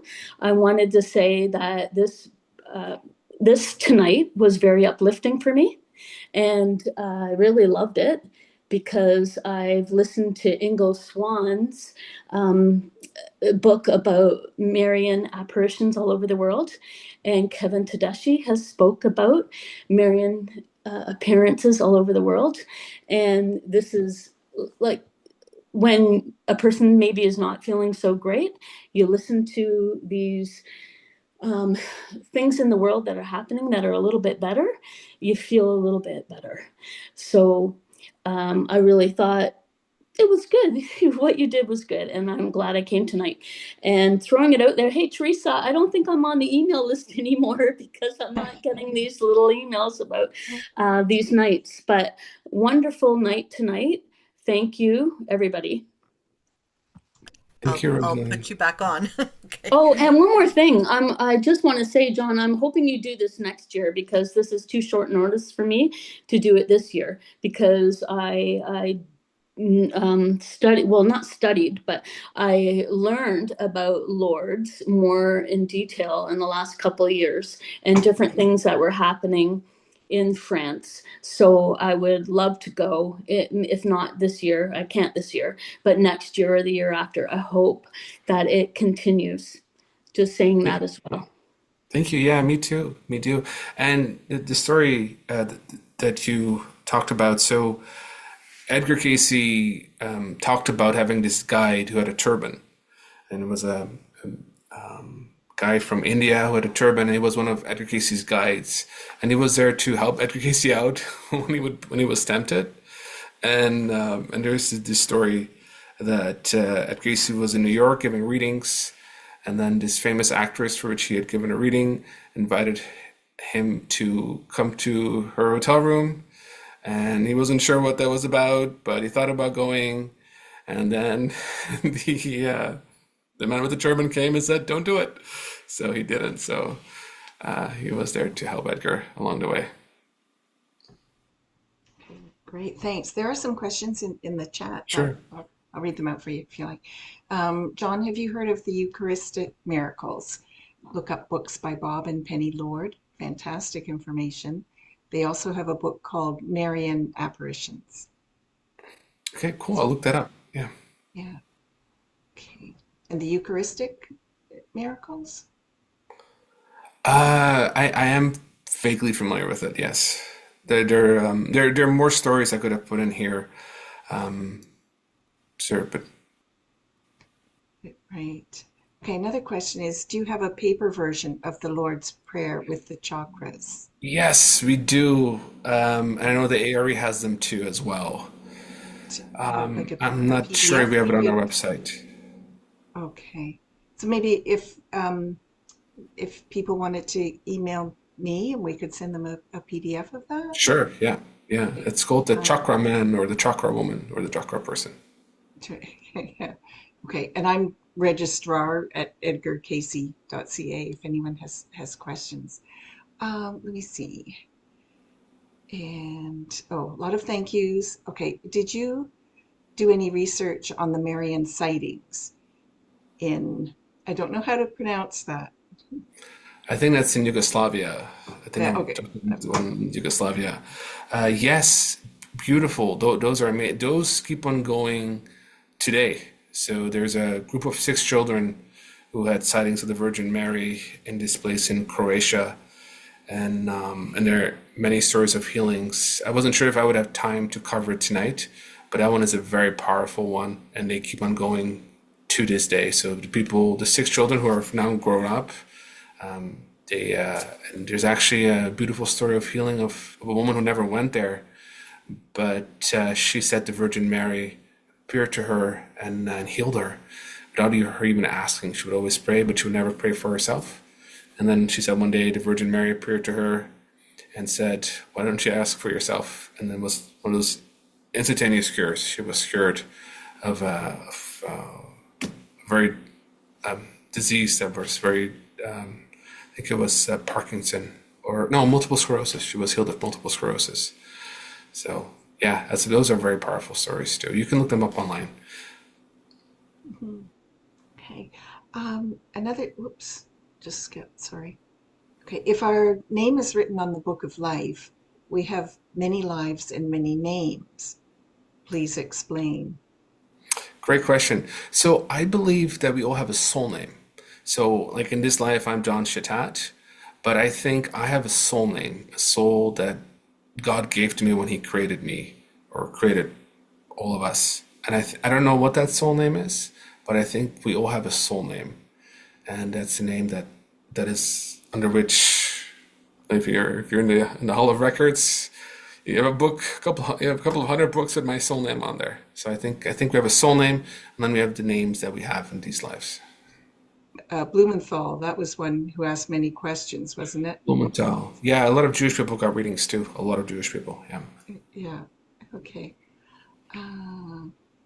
I'm seeing a question from Antonietta about soul groups. So from the Cayce perspective, we don't travel alone. We travel with a group. So we are on a soul group mission. So talking about Edgar Cayce, Ed Cayce came down as a group with Gladys Davis, with Mortenthal. It's like we're on the other side and we come together as a group, and then we're all planning, okay, I'm going to reincarnate there, you're going to reincarnate there, and let's come together and fulfill this mission that we have.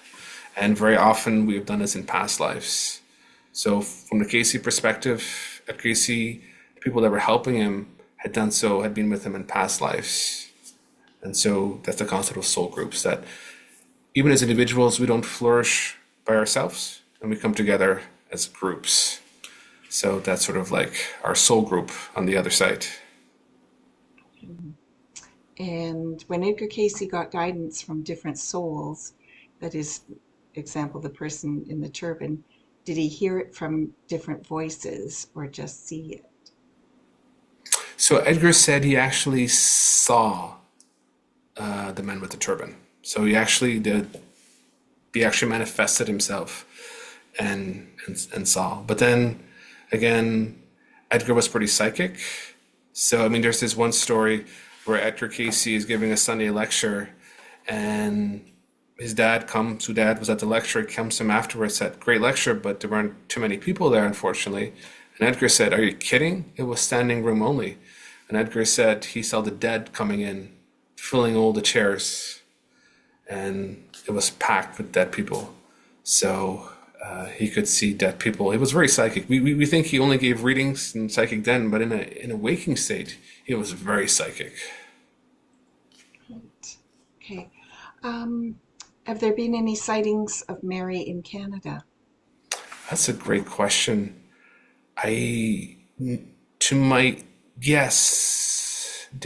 But to my knowledge, I don't think there are any that's been officiated by the church. I might be wrong, but I mean, even within the Cayce community, there have been experiences. There is a Joseph Stemler. I think some people here know Joseph Stemler. Remember him from conferences? Joseph Stemler, dad.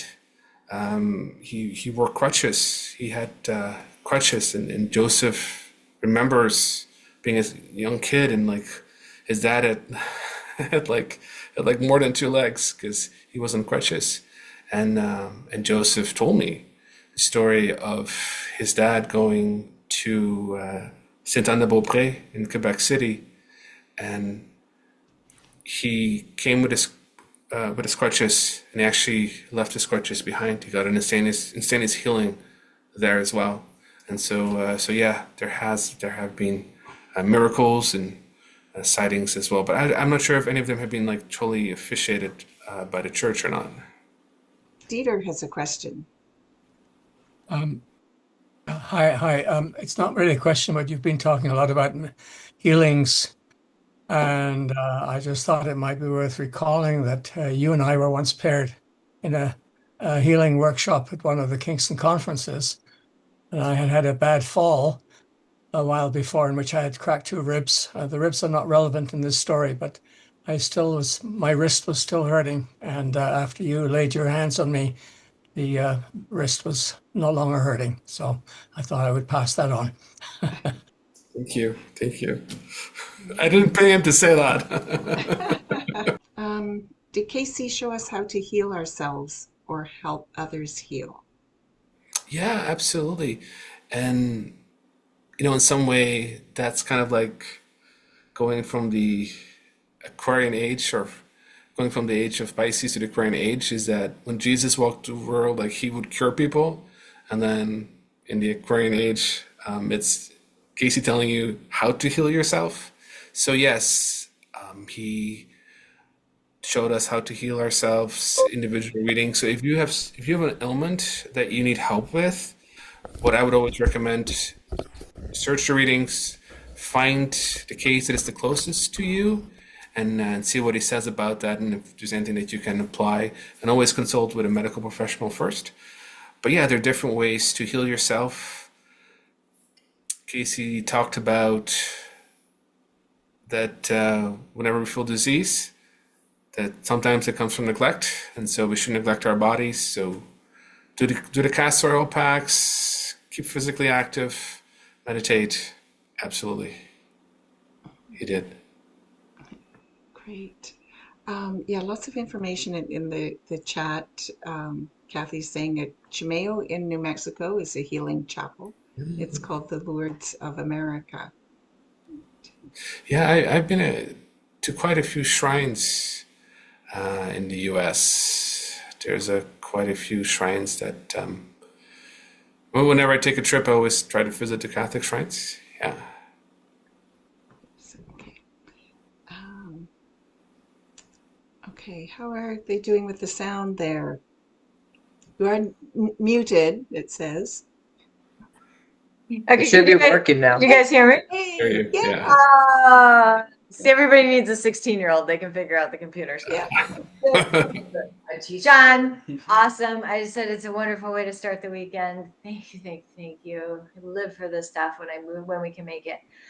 Okay, so John Van Auken has told, I've heard him say that Doris, his wife, that she came to him once, and she was in she was in a it was her house on the other side of the veil, and he's like, oh my god, the wallpaper in there, everything was like so Doris. So she was very happy, and she was talking to him, and but this was her place.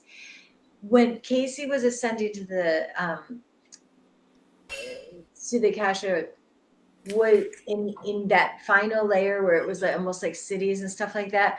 Are those the sojourns we're on? Are those the dimension? Like, is that one dimension? Is that where Doris was? Or when Cayce talks, we go on these sojourns after this incarnation before we pack to Arcturus, and we have to go to Saturn or here or there.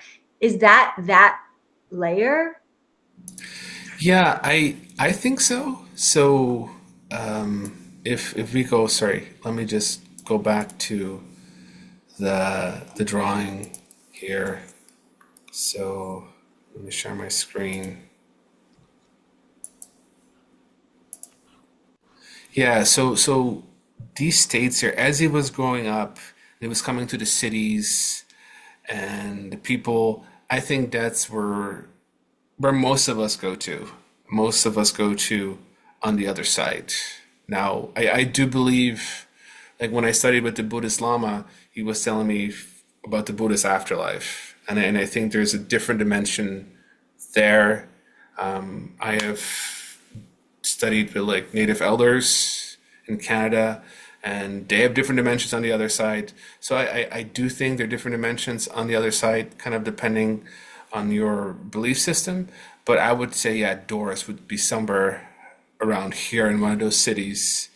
And I think most of our loved ones go on that side. So Yeah. would you consider that a dimension? I would consider it, yeah, I would consider a dimension or a plane of existence, like different planes. So yeah, that's a plane. And so that plane could be the energy of Saturn or the energy of Venus or the energy of Neptune. Oh, I see what you mean. Yeah. So I don't necessarily think that this is Saturn or Venus.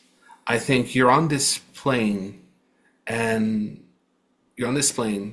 then you might take a sojourn from that plane to Mercury as you continue your soul development. You might go to Mercury and then you come back to that plane. So yeah, so I would say Mercury has a plane, but I don't think it's necessarily this plane. Okay. I mean, I guess we're not going to know till we die, but No. Like, we can find out while we're still alive. That's what I love about the case. Sure. That we can seek and you shall find. You can find the answers while you're still alive. You're right. Thank you. Oh, thank you. Thank you. So great to see you, all of you. Thank you. The children of Medjugorje had daily visits from the Blessed Virgin, and they visited Canada. At least some of them did, and gave a talk up in Eastern Ontario. I've forgotten the town, but it was in a huge field and was just totally filled with people. And they, at a certain time every day, would have a visitation. And that happened here in Canada. And of course, that happened in our lifetime, at least mine. But I think many of the people listening would have been around too. And that was very special. These kinds of things, the healings and so forth, have been done by people from many religions. And John, I know you know that. I just want to come back to you, John. What a wonderful gift you give us every time you talk. I always try to listen to you because I think you're a man not just who is a wealth of information, but I think you're a very spiritual person and a very holy person, and there is nothing better than to listen to a holy person talking. Thank you. Thank you. Thank you. Larry has a question. Yeah, hi. This is a question. It's not specific. This question does not apply to your talk today, but it's sort of related. There's a growing body of knowledge in the world of quantum physics, where if you get down to the lowest level of granularity, and there's research going on now that at that level of granularity, space travel will be almost not automatic, but it'll be quite easy, and so on and so forth. And that also we as individuals will travel. Is there anything, I guess I'm not phrasing the question, is there anything in ARE that you're aware of where this field of knowledge that's growing among physicists mostly, and because there's research going on now with respect to space travel and the effect that the knowledge that human beings, all of us, are made up of atoms and protons, and that between each of those in our bodies, there's so much space that it's yet to be utilized. I don't know whether that would provide a different perspective on what the readings say and how we've currently embraced the readings and our Christian faith, and the fact that through meditation and so on we can be reconnected to the one. So it's just a sort of a off the wall question with respect to quantum physics. And do you think, is there anyone in ARE looking at that subject in terms of what that may or may not do to the belief system within the readings? It's a great question. Quantum physics, I'm not aware of, well, I mean, Cayce does talk a little bit about atoms and cellular structure when it comes to healing, that atoms can be tuned to the vibration of healing. And when it comes to travel, Edgar Cayce, I mean, there's one, Stephen Schwartz calls Edgar Cayce the first remote viewer, because he would give a reading for someone and he would actually, his soul would travel to the place, to the room. And I've talked to people who experienced that, and they were like amazed. They were like, yeah, Edgar Cayce described the room I was in, and he had it to a T. So he was remote viewing the person. I mean, there's one case where he'd made an appointment for a person to get a reading, so the person had to be at a certain place at a certain time. And so Edgar got the suggestion to give the reading. He goes there and he says, he's not there yet, let's wait. And he waited for like 10 minutes for the guy to arrive. The guy came in, and then Edgar gave the readings for this person. And Yulin called this person up right away and said, is this true? Were you not at home? And he goes, yeah, there was an accident. It got delayed, and I was like 10 minutes late. So he totally confirmed the story. So the readings, I guess, are about Edgar Cayce bilocating and remote viewing a person at the same time as he's giving the reading. Yeah, you see, in the world of quantum physics, it's been proven over and over again that you can do something in one space, and what they've done is they've taken an atom or a proton and duplicated it and placed it miles and miles away, and then they would do something to the original version, and whatever they did to the original version showed up instantaneously to the one miles and miles away. Yeah. And also mathematically, many physicists who they've proven mathematically that this kind of thing exists, and it's just a question of us learning how to, maybe not in our lifetime, but in future generations, exploit that kind of capability. So anyways, I thought I'd just throw that out. Thank you, Larry. And Karen?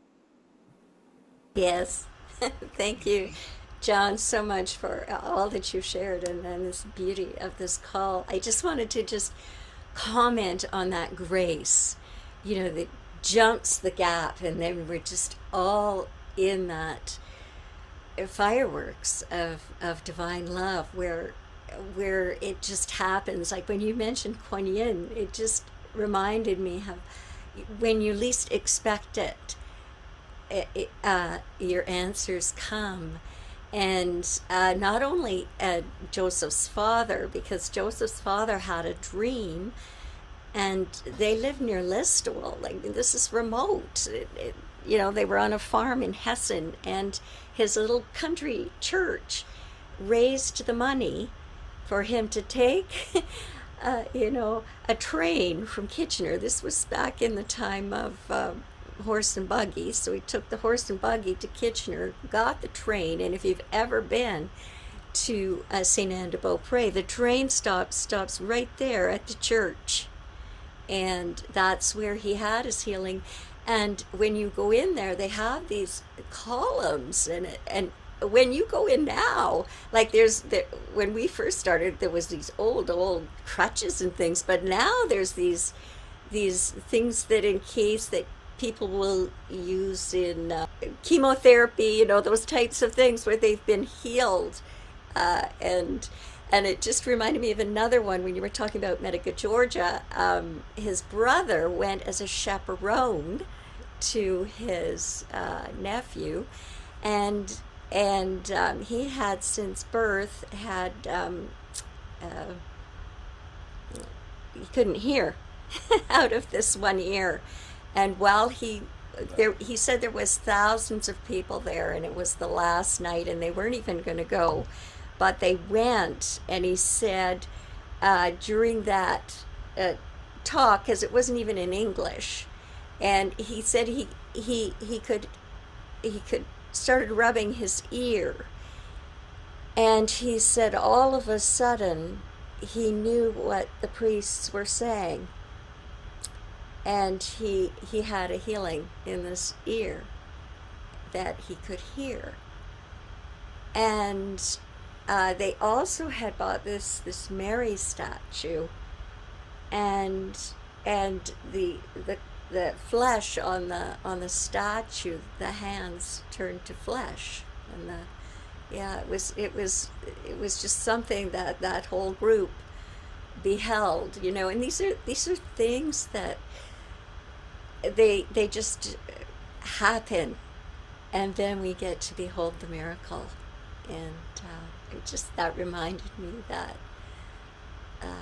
thank you, God, for this presentation and giving words to these beautiful things that are happening today.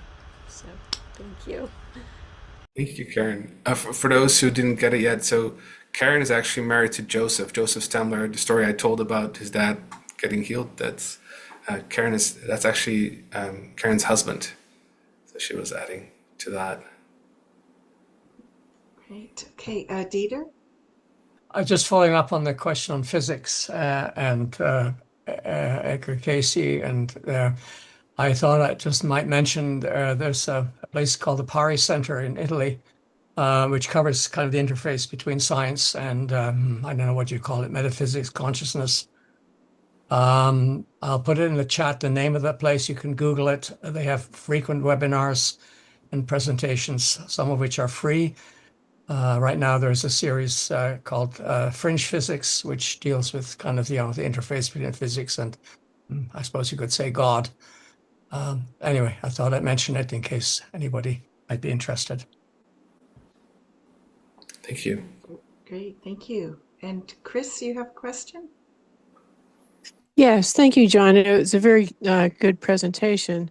One of the things that you mentioned, that the woman that he did a reading for, that he then ended up kissing the hem of her dress, that she, in a prior life, was his Essene teacher. Do you know anything more about Jesus's life? I'm assuming that was before age 30, or maybe it was through his crucifixion. But do you know anything more about what he did in his life?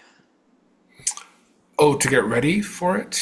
Yeah. You mentioned he went to India, I think. Yeah. Yeah, so there was a series of tests that he had to pass. So from the Cayce perspective, both John the Baptist and Jesus went into the Great Pyramid, and they had to spend a couple of days there and pass that test.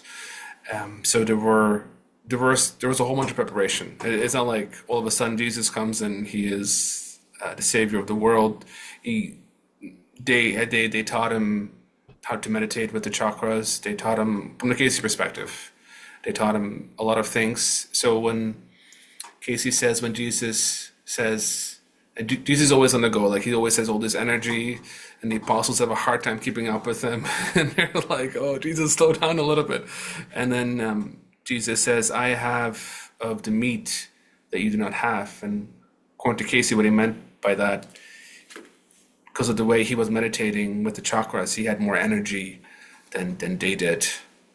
So there was a whole preparation for that. And I think the area has some great resources. I think there's a couple of books about what Edgar Cayce had to say about Jesus. Actually, in my study group right now, we're studying the Christian epoch as well, which has also a lot of great information about the ministry of Jesus, which is one of the library series that came through Edgar Cayce. Okay, thank you. Okay, any other questions? There's lots of information people are passing along in the chat for other places to look up information. So if there aren't any more questions, John, I just want to say once again, you have delivered an amazing presentation. And I think this evening has been such a beautiful journey for all of us through time and across the world. And you have truly brought to life these stories for us and reminded us of these messages that are very relevant to us today, just as they were when they were first delivered. And with respect to your tour that you're doing in July, to go on a tour like that, I think would be an incredible experience. But I think to go with someone like yourself, who approaches these places with such reverence and true understanding of them, and to go with someone like you would take that experience to a whole different level. So I wish you well on that trip, and I envy every single person who gets to go with you. So in closing, I just want to thank everyone for being with us this evening and sharing in this time together. And we hope to see you at our next webinar, which is April 10th with Sandy Klein on Policing with Spirituality. So once again, have a wonderful rest of the evening. And John, thank you once again for just a beautiful, beautiful presentation. Thank you. Thank you for your kind and beautiful words.